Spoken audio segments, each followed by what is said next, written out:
Boa tarde, seja muito bem-vindo a esta edição de quinta-feira, 12 de junho do Jornal Regional. Começamos por conhecer os principais títulos da imprensa desta manhã.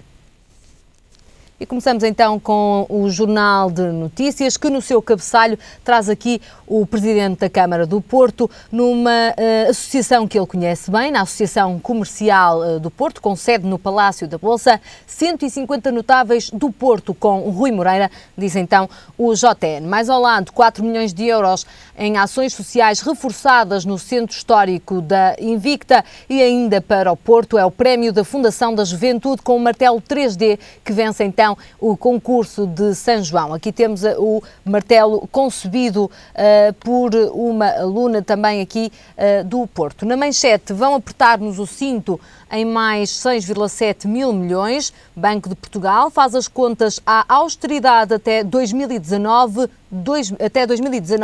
a conhecer também aquilo que vai acontecer aos portugueses e às contas públicas até 2019. Droga e prostituição fazem crescer o PIB, diz o JN, e ainda a emissão de dívida registou o juro mais baixo desde 2005. Na imagem vemos aqui Cristiano Ronaldo, à chegada de facto da seleção portuguesa ontem ao Brasil. A aterragem de CR7 deixa Brasil louco, é a legenda desta fotografia. Brasil-Croácia abre hoje o Mundial por volta das 21 horas. O Mundial da Polémica, escreve o Jornal de Notícias. Maracanazo social é a grande ameaça, de facto um Mundial marcado por alguma polémica, por muitas manifestações contra os gastos feitos neste evento. Ainda no desporto, Liga Sporting vota pela reeleição de Mário Figueiredo. É um tema que vamos comentar no nosso comentário desportivo do Jornal Regional, mais à frente com Cancela Moura. Seguimos agora na lateral com a segurança, assalta a pastelaria, ladrão foge algemado em carro da GNR, ainda meninas denunciam pai e padrasto detidos por abuso sexual de menores. Na rubrica da sociedade, utentes com cartões de saúde são alvos de discriminação. Uma última chamada para as regiões, nomeadamente para Guimarães. Incentivos fiscais geram 38,7 milhões em investimento. Agora conhecemos a capa do Jornal Público. O Jornal Público também traz aqui um destaque para este Mundial 2014, uma mega bola a representar este Mundial do Brasil. Mundial 2014, Brasil joga para ganhar dentro e fora de campo, escreve o Público. Portugal treina em estádio cheio. É o especial de 15 páginas e ainda o editorial, a reportagem em São Paulo e também em Campinas, onde está a seleção nacional. Quanto à manchete do Público desta manhã, a austeridade pode ultrapassar os 6.700 milhões até 2019. Banco de Portugal calcula que a poupança com juros da dívida pode cobrir, no longo prazo e com rigor orçamental, os custos associados ao envelhecimento da população. De resto, uma notícia que está a ser avançada por toda a imprensa nacional. Uma última chamada a esta capa. Deputados pedem a Maria de Belém que convença Seguro, apelam em abaixo-assinado que convença Seguro a marcar diretas para a escolha do líder do Partido Socialista e ainda um congresso. Para já tudo aponta para primárias ainda este ano, lá para outubro, para decidir então qual é o candidato que vai estar no próximo ano nas legislativas e que vai representar o Partido Socialista. Será António José Seguro ou António Costa? Seguimos agora com a capa do Jornal I. Primeira nota do I também para este Mundial 2014 é a entrevista a Dante. Perdoa-me, mas não sei se o David Luiz leva mais tempo a pentear-se que eu. Aqui também o jogador a fazer alguma piada, algum tom jocoso também nesta entrevista. De resto, a boa disposição antes mesmo do início deste Mundial 2014, marcado para hoje, num jogo que vai opor o Brasil à Croácia. Festas de Santo António em destaque no I. Costa gasta 2,25 milhões de euros para acabar com a greve do lixo. Congresso extraordinário do PS não pode derrubar o secretário-geral, diz também o I. Também outra nota, vai renovar o cartão de cidadão? Pergunta ao I, prepare-se para esperar 6 horas, sabe porquê nesta edição. No destaque fotográfico vai para o Iraque, rebeldes às portas de Bagdá, tensão no Médio Oriente que tem preocupado a comunidade internacional. Mais 4 chamadas a esta capa, a primeira a entrevista ao número 2 de Marinho e Pinto, já o vê em Belém, ainda mais 7 mil milhões de austeridade até ao ano de 2019, previsões do Banco de Portugal. Juízes não concordam que violação seja crime público e ainda a Control Invest já despediu mais de 312 em apenas 5 anos e estão anunciados novos despedimentos no curto prazo.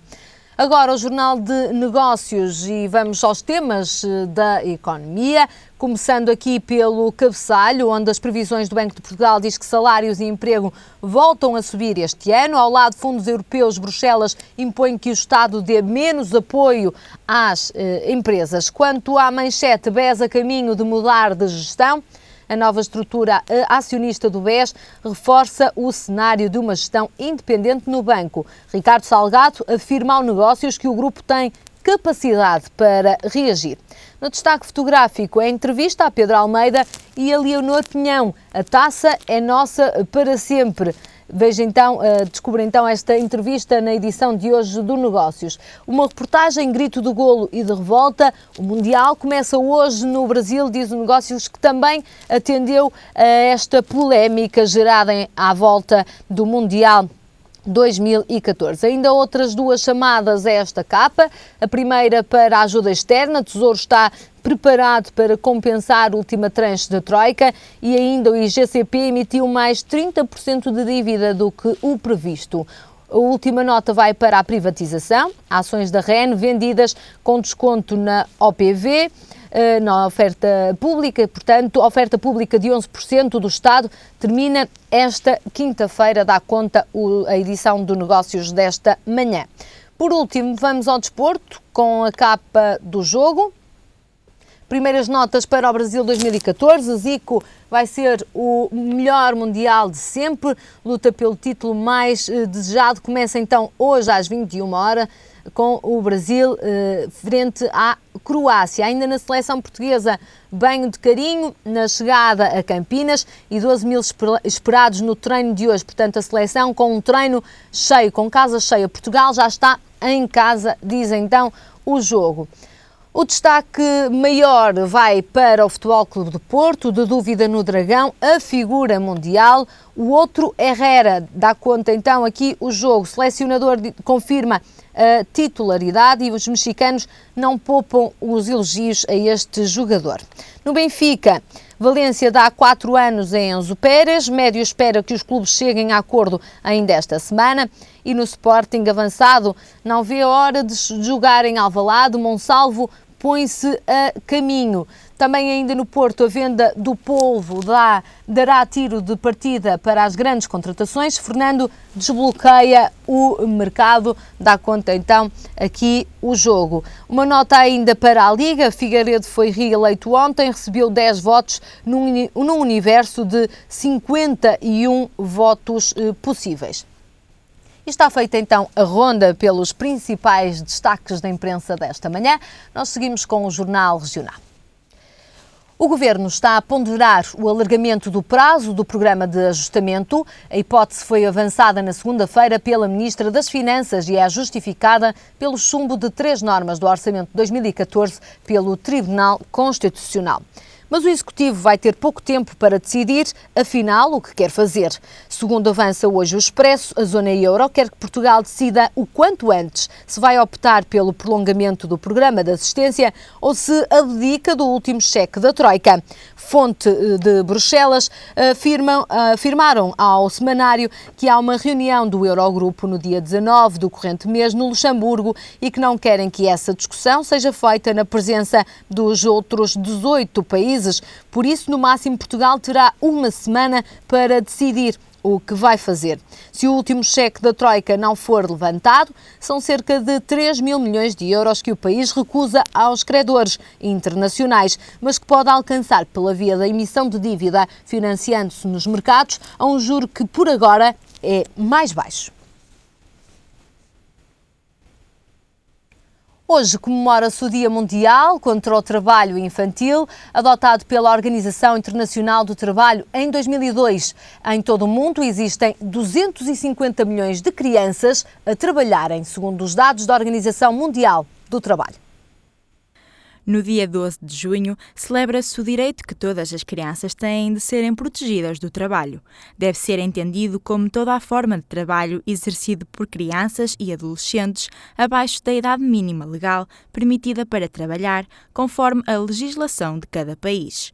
Em Portugal, esta idade mínima é de 16 anos e, apesar da taxa de trabalho infantil ser vista como um bom exemplo, há um aumento do abandono escolar associado ao trabalho infantil. Segundo a Organização Internacional do Trabalho, cerca de 250 milhões de crianças entre os 5 e os 14 anos trabalham em todo o mundo, sendo que 126 milhões realizam trabalhos perigosos. Esta dura realidade priva as crianças de brincar e estudar e está, na maioria dos casos, ligada às dificuldades económicas e, consequentemente, à pobreza. Os maiores índices de trabalho infantil ocorrem nos países subdesenvolvidos. Estipula-se que a Ásia tenha 152 milhões de crianças a trabalhar e a África cerca de 80 milhões. Os números são monstruosos, tal como é o tipo de trabalho a que estas crianças são expostas. Mais do que nunca, as crianças precisam de ter acesso a uma boa educação e formação para conseguirem alcançar o futuro que merecem. Lembre-se que o trabalho infantil é proibido e, como tal, é considerado crime. Seguimos agora com o comentário de desporto neste Jornal Regional, hoje quinta-feira com Cancela Moura. Cancela, seja muito bem-vindo. Boa tarde. Boa tarde. Vamos começar por falar das eleições na Liga. Decorreram durante o dia de ontem. Mário Figueiredo acabou por ser reeleito, mas com poucos votos, e poucos foram os clubes que se deram de facto ao trabalho de ir votar num voto que é de protesto face às polémicas da última semana que envolveram as outras duas candidaturas. Como é que analisou todo este processo de eleições na Liga? Este é um processo que nós poderíamos apelidar de recambulesco. Aliás, isto é uma coisa indescritível sobretudo para o futebol e sobretudo para uma liga profissional, a única liga profissional desportiva em Portugal, que precisaria cada vez mais de se credibilizar do ponto de vista até competitivo e da sua própria integração na Federação Portuguesa de Futebol, acaba por dar um triste espetáculo do ponto de vista público na sua própria credibilização. Foram 10 os clubes que votaram e, portanto, os clubes da Primeira Liga têm 2 votos e os da Segunda têm 2, haveria a possibilidade de haver 51 votos, portanto, também é importante que se diga que Mário Figueiredo só precisaria de 4 votos para ser eleito e, naturalmente, apesar de todo este cenário recambulesco, julgo que nenhuma das candidaturas, inclusivamente Mário Figueiredo, está isento de críticas relativamente a este processo eleitoral. Porquê é que acaba por ser um processo tão atribulado? Porquê é que, por exemplo, há aqui falhas jurídicas do ponto de vista de algumas candidaturas? Porquê é que não foram preparadas? Eu admito, para já, eu não conheço em profundidade os estatutos da Liga para dizer isso, mas há aqui uma questão que é em nome da transparência, em nome, sobretudo, daquilo que é a democraticidade interna das instituições, que eu penso que, se não existe, deveria existir, que era um mecanismo de retificação das listas, isto é, as listas entrarem e terem a possibilidade de serem notificadas de alguma irregularidade para poderem ser supridas essas irregularidades em tempo para, efetivamente, se fazer uma decisão final sobre essa matéria. Portanto, provavelmente existirá algum vazio que permitirá que, efetivamente, se tenha passado o que se passou. Mas também é importante que se diga que Fernando Seara ou Rui Alves, que são experimentadíssimos, inclusivamente Fernando Seara, que é um jurista insigne, acabam por se ver envolvidos em querelas que de facto são um bocadinho difíceis de explicar. Fernando Seara até num insólito, com a entrega de não uma, mas duas. Eu já nem estava a falar dessa, para além desse insólito, porque efetivamente se envolveu primeiro numa aproximação com Rui Rangel e vice-versa, fazendo o caricato de entregarem uma candidatura que supostamente ou alegadamente nem sequer teria o termo de aceitação do próprio Fernando Seara, para além desse insólito de haver 3 candidaturas e 4 listas, que isto desde logo revela uma grandíssima confusão, sobretudo para quem nem sequer está familiarizado com isto. Ninguém compreende como é que um organismo da dimensão da Liga, que movimenta milhões, que efetivamente representa os clubes profissionais de futebol, se veja envolvido numa situação destas.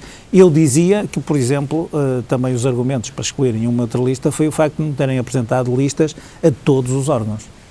É certo, José Manuel Meirinho veio a público defender alguns dos argumentos que poderiam levar, ou que poderão levar os clubes, porque também foi anunciado isso, a impugnar as eleições, mas, efetivamente, existem ali algumas dúvidas sobre esta matéria. Porquê? Porque, segundo José Manuel Meirinho, e eu estou a referir José Manuel Meirinho porque me parece uma pessoa insuspeita do ponto de vista jurídico no desporto, portanto é um mestre de direito desportivo e, portanto, eu gostaria de dizer que não se pode, obviamente, deixar de ter em conta essa opinião, embora, aqui se diga, que não passa de um parecer, e infelizmente a Liga vai ter este problema resolvido ao nível judicial, nos tribunais, quando isto seria o que menos se deveria desejar para eleitoral, portanto, para um processo eleitoral. Isto tem a ver com os antecedentes e, portanto, aquilo que eu dizia era que, não apresentando candidaturas à Comissão Arbitral, Rui Alves e Fernando Seara, nem à Comissão Arbitral nem à Comissão Disciplinar, deram um aso à interpretação de que, não havendo listas a todos os órgãos, estariam excluídos. Isto não é bem assim, porque efetivamente no novo regime das federações desportivas, no novo regime jurídico das federações desportivas, de facto a eleição do Presidente, como já se disse, é uninominal e, portanto, de facto o Presidente da Liga seria eleito de forma uninominal. É óbvio que parece natural que teria que apresentar listas da sua equipa, até por causa da questão do programa de atividades, aquilo a que se propõe, portanto faria sentido também ter esta transparência, e também parece óbvio que, havendo uma candidatura à Liga Profissional de Futebol, que se apresente uma lista para uma direção e não se apresente, por exemplo, para os órgãos que vão tratar dos árbitros ou da disciplina, quer dizer, admito que efetivamente até possa acontecer, há federações onde isto acontece. Também não é verdade que possa cair-se num vazio. José Manuel Meirinho também explicou isso bem, mas isso é dos livros. O órgão que cessa funções, se acontecer uma não eleição daquele que lhe sucede, vê o seu mandato prorrogado até à nova eleição, portanto o problema também estaria resolvido por aqui.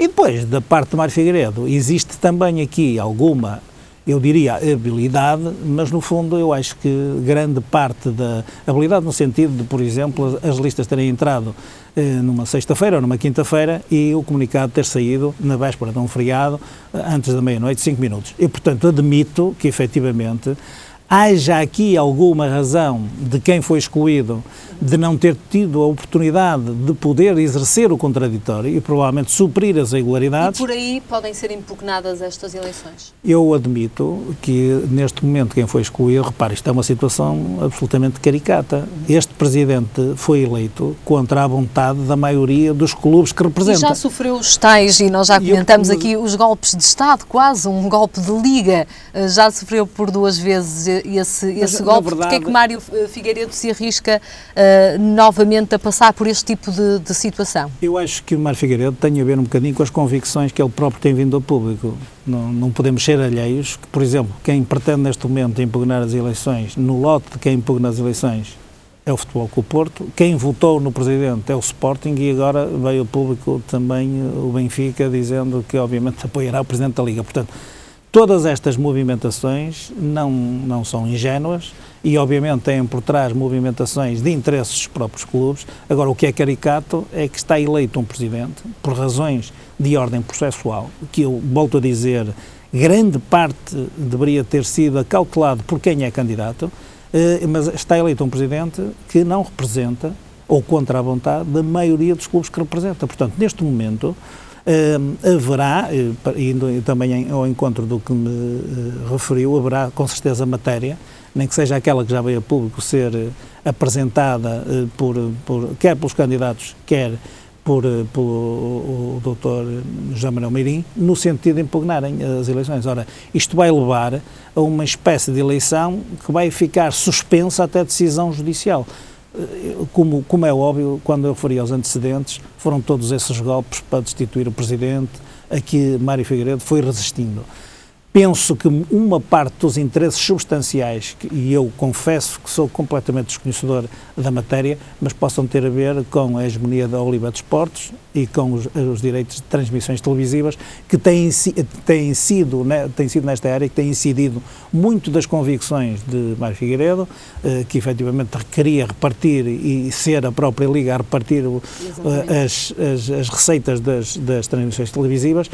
E relativamente a todos os outros interesses, nomeadamente dos grandes clubes portugueses, onde o Benfica eventualmente tomou a dianteira, à margem disto tudo, através da Benfica TV, e que tem os direitos dos seus próprios jogos, comprou os direitos de emissão dos jogos da Liga Inglesa, da Liga Grega, da Norte-Americana. Vamos ver se o Sporting também não avança pelo mesmo caminho. Provavelmente, mas eu estou a dizer isto porque o Benfica, no fundo, antecipou-se, no fundo, na prática, uma discussão que ainda é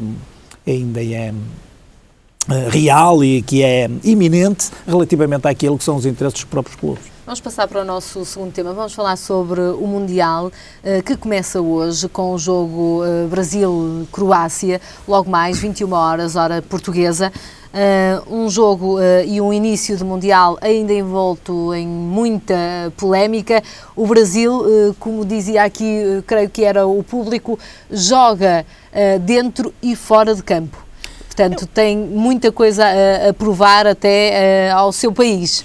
Não, o Brasil joga muito dentro e fora de campo, desde logo, porque esta é uma grande organização planetária, como vão ser os Jogos Olímpicos em 2016, e, portanto, atendendo a todo o clima social de crispação que tem acontecido nos últimos 2 anos no Brasil, há uma grande expectativa de que, efetivamente, o Mundial seja uma prova de fogo, mesmo para as instituições, sobretudo para o Governo e para as forças de segurança brasileiras, relativamente ao que vai acontecer. Aliás, a greve do metro em São Paulo, com todas aquelas peripécias nos últimos dias, revelam bem das preocupações, que são legítimas, do que vai acontecer neste Mundial. Estamos a falar de 600 mil pessoas que num mês, de uma única vez, estarão presentes e visitarão o Brasil, e, portanto, isto pode criar problemas de segurança graves, que estarão naturalmente associados aos protestos que os brasileiros têm vindo a fazer e a subir de tom relativamente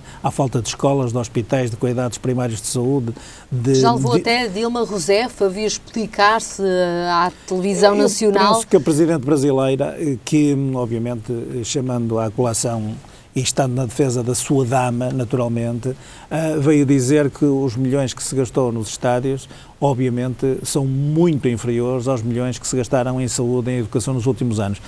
Mas isto é um argumento que, na maior parte das vezes, é um bocadinho falso.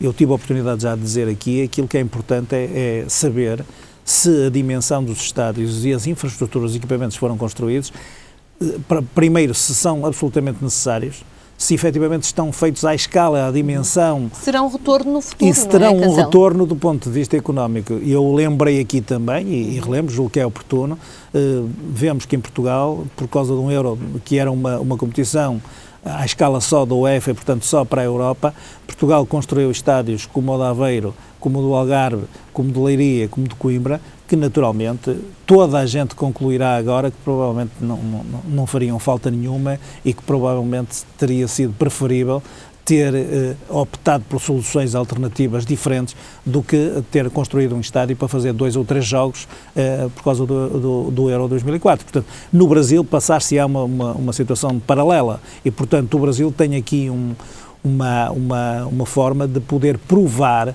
que o investimento que estão a fazer, porque de certeza que o retorno do ponto de vista económico vai ser muito grande, mas nós estamos a falar das infraestruturas em concreto e é importante que se saiba, por exemplo, quem é que vai jogar neste ou naquele estádio. Eu não estou a falar de Maracanã, que é um estádio histórico e que provavelmente não estará nesse rol, mas estamos a falar dos estádios, por exemplo, como em Campinas, como noutros estados do Brasil, que foram absolutamente feitos de propósito para efetivamente receber o Mundial. Saber se esses equipamentos depois não serão um elefante branco para a equipa que poderá até nem estar no campeonato principal do Brasil, será o Brasil é um mundo de futebol e sem poder garantir a própria manutenção dos equipamentos. De resto, a seleção portuguesa foi muito bem recebida em Campinas, já está a treinar no Brasil, também com estádio cheio para ver o treino. São cerca de 12 mil pessoas que vão assistir ao treino da seleção portuguesa. Este ambiente também anímico faz bem à seleção? Eu acho que este ambiente acaba por ser muito bom para a seleção. Aliás, por exemplo, na África do Sul isso já aconteceu, às vezes quando há europeus no centro da Europa também já acontece. Eu acho que Portugal está por todo lado e, portanto, nós somos... os portugueses acabam por estar por todo lado, mas acaba por aqui juntar-se, sobretudo, um fator muito importante, porque o Brasil fala também português e, portanto, eu julgo que Portugal estará efetivamente a jogar em casa. A grande euforia que se vive à volta da seleção do Brasil será maior porque o Brasil está a jogar em casa, mas Portugal não se pode queixar por falta de apoio. Este último jogo de preparação foi a prova evidente disso nos Estados Unidos, mas no Brasil, de certeza, eu vi algumas coisas que acabam por demonstrar um certo carinho dos próprios brasileiros relativamente a Portugal. Mesmo sobretudo, o autocarro a ser recebido, também são imagens bonitas. Exatamente. A própria ligação histórica entre Portugal e o Brasil, por exemplo, eu lembro que a Portuguesa dos Desportos, eu vi o vice-presidente para a comunicação, fizeram um equipamento propositadamente para a seleção portuguesa, um equipamento da Portuguesa dos Desportos, especificamente para homenagear a ligação histórica dos portugueses àquele clube no Brasil, que é um clube histórico e que foi fundado por portugueses. O próximo equipamento, a estrear na próxima época, já vai ser oferecido com o nome e o número dos jogadores portugueses, como se fossem jogadores da Portuguesa dos Desportos. Portanto, é um gesto simbólico, mas que demonstra bem o carinho como que Portugal está a ser recebido no Brasil. E, inclusivamente, alguns brasileiros, vi uma adepta brasileira vestida com a camisola de Cristiano Ronaldo a dizer que mesmo que o Brasil perdesse contra Portugal desde que fosse Cristiano Ronaldo a marcar, que ela ficaria contente, não se importaria de ter perdido, de que o Brasil perdesse contra Portugal. Admito que alguma destes factos faça parte de todo este circo que às vezes é montado em torno das grandes competições, como é o Mundial, mas não deixa de retratar um bocadinho a forma como os brasileiros, naturalmente, falando português e tendo esta ligação histórica com Portugal, existe aqui uma ligação afetiva que eu acho que só fará bem a Portugal. Agora, em doses obviamente adequadas para também não se criar uma euforia desnecessária, um excesso de confiança na seleção portuguesa. Cancela, estamos a poucos segundos do final deste comentário. Portugal joga na próxima segunda-feira, portanto, hoje estreia ao Brasil, mas é já aqui a contagem decrescente para o jogo que vai opor Portugal e Alemanha, às 17 horas de segunda-feira. Muito em breves segundos, expectativas para este jogo? As expectativas, julgo que são as melhores. Para já há sempre um problema de ser o primeiro jogo, podemos falhar no primeiro jogo, mas Portugal não é a primeira vez que joga contra a Alemanha. Umas vezes tem corrido melhor, outras pior, mas eu julgo que Portugal tem no fundo, estado ao nível e com possibilidades de poder ultrapassar a Alemanha. Portanto, tratando-se de um confronto, portanto, na fase de grupos, aquilo que é importante é Portugal fazer o seu melhor e estou convencido que qualquer dos resultados estará em aberto. Cancela, muito obrigada pelos seus comentários. Até 2-8 dias para continuarmos a comentar exatamente o Mundial de Futebol 2014, que se joga no Brasil. E nós seguimos agora com um curtíssimo intervalo neste jornal. Até já.